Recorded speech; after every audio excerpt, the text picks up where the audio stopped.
You know, there comes a time when somebody of such self-importance suddenly comes out and makes a comment so ridiculous, so insulting, and so backward that you could no longer keep silent on the issue. Now, as we all know, Zomgit's crisis, his PhD in Wikipedia science, came about in full fruition as her channel began to grow within the recent years. Apparently boob cleavage and a bit of a sexy accent and a few legs were enough to convince people that this woman was somewhat educated in her opinion.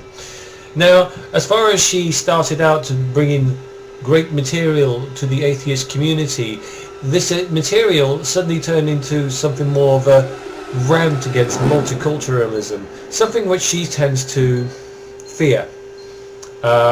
See her video, I'm no fan of multiculturalism. It's also come to my notice that she recently, and now I got no evidence of this, removed a video where she commented on the situation I am about to comment on myself. Really, Zomgits, thanks for showing us exactly how arrogant you really are, or really can be. Now, I'm not afraid to call bullshit where I see it, but when I see comments like the sexual assault of Lara Logan is yet another painful reminder of Egypt's attitude towards women, and then linking to a news article, a news video by the Associated Press of all people, it makes me wonder how much you actually watched, how much you paid attention to it, and how much you actually cared about the content of the video you linked to in question. Now, what happened to Lara Logan is wrong. It's a tragedy beyond all belief. Every time someone is raped, it's a horrible thing that happens. However, yet to blame an entire country for what happened to Lara Logan is bigoted in its own right. Now, like I said, I don't know how much attention you actually paid to the video in question, but I'm going to link it below. Now, what was the key thing about the conclusion of that video? What was it? Let me think. Something about being rescued by a group of people. Egyptians! Yes, apparently she was rescued by other Egyptians. It's amazing how you conveniently ignored this, such as you keep conveniently ignoring a lot of other things. Now, if I was to post up the images of the Iraqi prisoners that were tortured by American soldiers during or after Operation Iraqi Freedom, would it be fair of me to say that this is indicative and a great example of America's attitude towards Muslims? Would it be actually fair? Let me put it into another perspective for you. The Nazi takeover of a village in Germany. It's true, there's a village that has been taken over by Nazis in Germany. Is the takeover and the kicking out of anybody of any racial ethnicity or sympathizer of racial ethnicity a prime example of Germany's attitude towards minorities? Is it? Now, I know what really this is about. Now, none of us is going to argue that the Middle East, where it comes to human rights and equal human rights, especially when it comes to the sexes, has a lot of work to do. But to blame an entire country and an entire people, to blame the political process for what happened to this woman, is utterly fucking retarded. It's fucking ridiculous. What happened to this woman was a result of the men's attitude towards that woman. Rape goes on in the United States on a regular basis. That is not indicative of America's attitude towards women.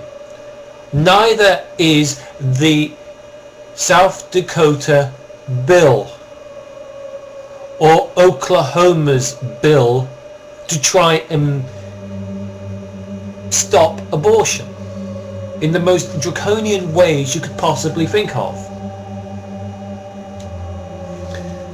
It's thought processes like that, Zongits,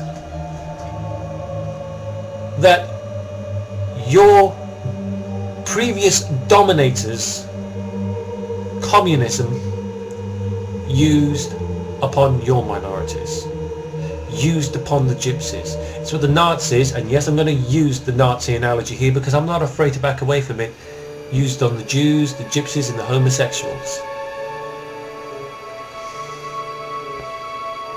It's what justified Hitler to invade Poland.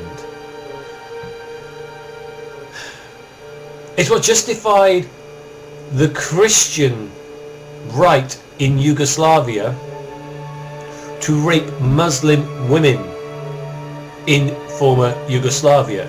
But that was not indicative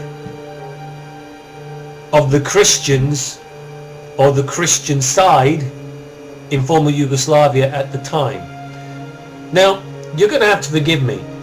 The reason I use Muslim and Christian as a term in Yugoslavia is because in Yugoslavia, Muslims and Christians aren't exactly identified by their religion or their race. If you are born of a Muslim father or a Muslim woman, you are called a Muslim. Whether or not you follow the faith or not, you are a Yugoslavian Muslim. That is why I use the term. But the rape camps in former Yugoslavia were not indicative of the Christian Yugoslavians at the time. It wasn't indicative of their attitude towards Muslim women at the time. Okay? Do we get it yet? So Zongits, I suggest